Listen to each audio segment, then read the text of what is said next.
Hello and welcome probably to the last of our Triple Force Friday reviews. Today we are tackling Cal Kestis. Kestis? I'm not quite sure how to say his name. Let's just call him Cal. So we're going to handle Cal today. Now I picked this up at the Disney store on Triple Force Friday, and believe it or not, I had a Mandalorian in my hand in a white box, and I was like, you know what? Let someone else get it. I already got a Mandalorian, as you can see. Oh, what? Yep. Bragging. Got this, reviewed it already, got this at the Triple Force press event the week before. So it has been nothing but Star Wars for us here. And I'm fine with that, actually. I like Star Wars a lot. So this is number 94. Oh, and Cal happens to be number 93. Now, this is the dilemma that I have been facing, and this is probably why this has been the last one that I have reviewed. It's in the white box, and I don't know if I can open it. And it's, well, obviously going to open it because you're watching the video, but I'm dragging that point out. It's just a little tough for me because I do know the value of these right now as they're going. But with the toy market the way it is, it fluctuates. Is this going to be a special thing? Probably. Is a Mandalorian probably worth more than a video game figure? Yes. However, I'm really into just opening the figures, finding out how great they are, if they are that great, and posing them, doing pictures with them, and that kind of thing. And I'm looking forward to actually building up some sort of better display that I can start taking pictures with and stuff. And I like this character a lot. A Jedi Padawan during the Clone Wars. Cal Kestis narrowly escaped the horrors of Order 66 and was forced to go into hiding together with his explorer droid BD-1. He embarks on a journey to rebuild the Jedi Order while evading the terrifying Imperial Inquisitors. So this is canon now. He is officially canon. So it'll be interesting to see how he plugs into the Jedi universe. Well, the Star Wars universe, I should say. Jedi universe. I don't know where that's going to go. Oh, there it is. He's out. He's cut. So I do like the white box. I think it's funny that even if you lined them up this way, that you wouldn't even know the difference. Maybe you could see lightly. It depends on how they were all lined up here in the package. Yeah, you could see that it was a white box. Hey, you know, it is what it is. Hasbro wants to go this route. Let's do it. Oh, do we have a new? Still has that new figure smell. He's been out a week now. I will keep the box. I will not trash it like I've done so many of the others. I still think the box is pretty cool. So I will keep it here to the side for the time being.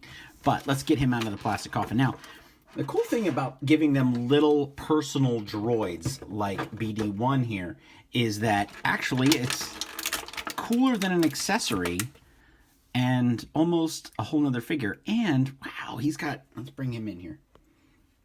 He's got 1, 2, 3, 4, 5. He's got 5 points of articulation. So that is cool. We need to see if he actually fits on the back of Cal's back somewhere, because I'm sure he's probably got a perch or something. He's kind of like a parrot, you know, that kind of thing. But yeah, that looks cool. It's a neat little droid. All right, already points up, and as you can see, he stands on his own. So Cal's got a very cool lightsaber. More hilt here than blade, which is kind of, well, I mean, not completely, but more than your average Jedi. So that's kind of nice. I used to have a former coworker that had one built very similar to this years ago, but he had, of course, a red blade. So.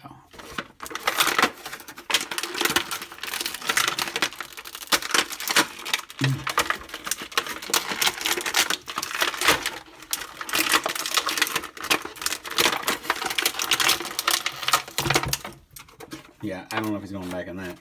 So out of the plastic coffin. Now, the interesting thing was I was just at the same Disney outlet store that I got Cal at today, and they still had Cal left, at least 2. So, and some First Order Riot Troopers. So I thought that was kind of interesting. So let's do, so most people probably have not taken him out of the box. So let's kind of do a nice little pan around here. He's got great hair. And he's got like a little tool belt here. That's different. So we've got lots of pouches and things. Lots of great detail here on the figure. So this is nice. No, I don't really see any place that the droid could sit, perch. Now, even on the package, we see that it's kind of perched on his shoulder. So I'm going to give that a whirl and see if that works. But a magnet or something inside would have probably done him justice. So no blaster on this Jedi or Padawan or force-sensitive guy. All right, let's do a... it's got a weird foot here. All right, there we go. Yeah. Let's do an instant pose without the saber. See how he looks. So, yeah, not bad. I really like the details of him. Now, granted, if I would not have gotten a Mandalorian at the press event, I would have gone after that immediately. I probably would have pounced on 2 of them. But with that being said, I wanted somebody a little bit different, somebody a little bit outside of the fray.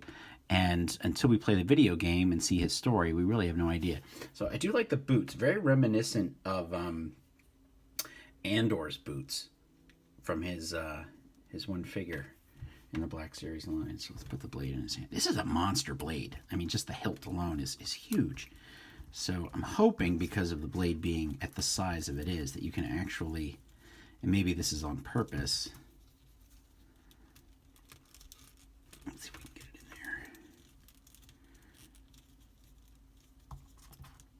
there. Now, perhaps I should do this the other way.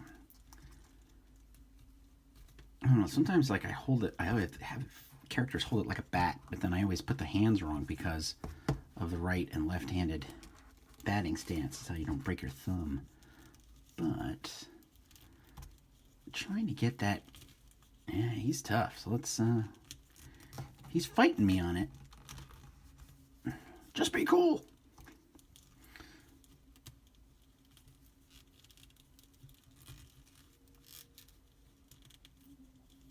Now, you always want to get him arms to be out and the blade to be close by. Can I give him a little bit more?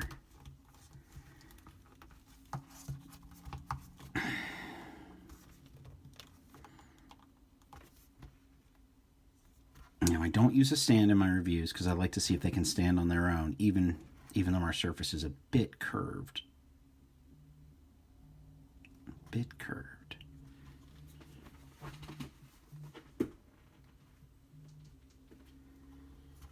Not quite doing it. All right, let's try posing him this way, using the curve of the floor here to. All right, there he is. Now, my biggest complaint, I think it's a really cool figure. Let's see if I can get his arms up just a little bit higher. There we go. That's more. He's got a nice joint here in the center. But his look is, I think, too casual. I kind of want that. Like, I don't want him to be angry, which another head would, of course, always been good with a different face. But you kind of want this guy who's alone almost to be a little bit on the aggressive side. See, I hate it when it looks like the sword isn't coming out just right. I want him to hold it so. All right, that's at least a defensive type pose. So it's a little hard to get him to pose it just right. But the droid doesn't... I'm trying to find some place that he could hook into. Oh, wait a minute. I mean, I think we're cheating here a bit, but the legs of the droid do move. And even if we cheat, will he still pose? Yeah, I don't think so. I mean, I'm just trying to get him to pose as he is on the box. And he's not really doing it. No, he's going to fall each time. So I thought maybe on the back here that the droid would hook into his foot and then you could hook him into here. But he's really not doing it. So it's that's my biggest complaint. I think the details of the costume are awesome. But the droid not being able to kind of perch on its shoulder, kind of like the Inquisitor in some of the video. I'm trying to think of her name from the last video game. She had her own little droid, very similar to this one. Sorry, it's escaping me at the moment. So I think the details are great. I'm having a little problem posing the arm. We've got a lot of great, almost indications of other characters here from the Star Wars universe, giving him that Star Wars look. We'll wrap it up here. I know I'm going a little long, but I was playing with that droid, so that kind of gives you. There's the Mandalorian. And one thing that I didn't even think about in my review of the Mandalorian, and there's the rocket trooper, is that Hasbro kind of indicated that we were going to start seeing these stands with the figures. And so far, only Luke and the rocket trooper have come with a stand. So I think that's kind of, neither they're reevaluating the cost or they're trying to make them better than what they are. But there has been some stand issues. Actually, he's working really well there. He knows he's on camera. There has been some stand issues. So I'm going to wrap this up and say I do like the figure. Kind of wish I would have left him in the box now. He's got a couple of crazy things going on, but I think overall design-wise he's good. I should probably just give him more of that kind of pose, like he's waiting for the troopers to come and get him. It's going to be interesting to see the game and how it all plays out. But I think as design-wise go, I think he's a great runner-up for a pickup if you didn't get the Mandalorian. I just think he's got a lot more character. He's something new. He's something different, just like the Mandalorian was. I think a lot of the offering from Triple Force Friday was characters we already knew a lot about, and it already had similar figures too. So that's it. Thanks for tuning in. Please subscribe to our channel. We've been doing reviews all week long, and we are going to break into some other things other than Star Wars very soon. So thank you.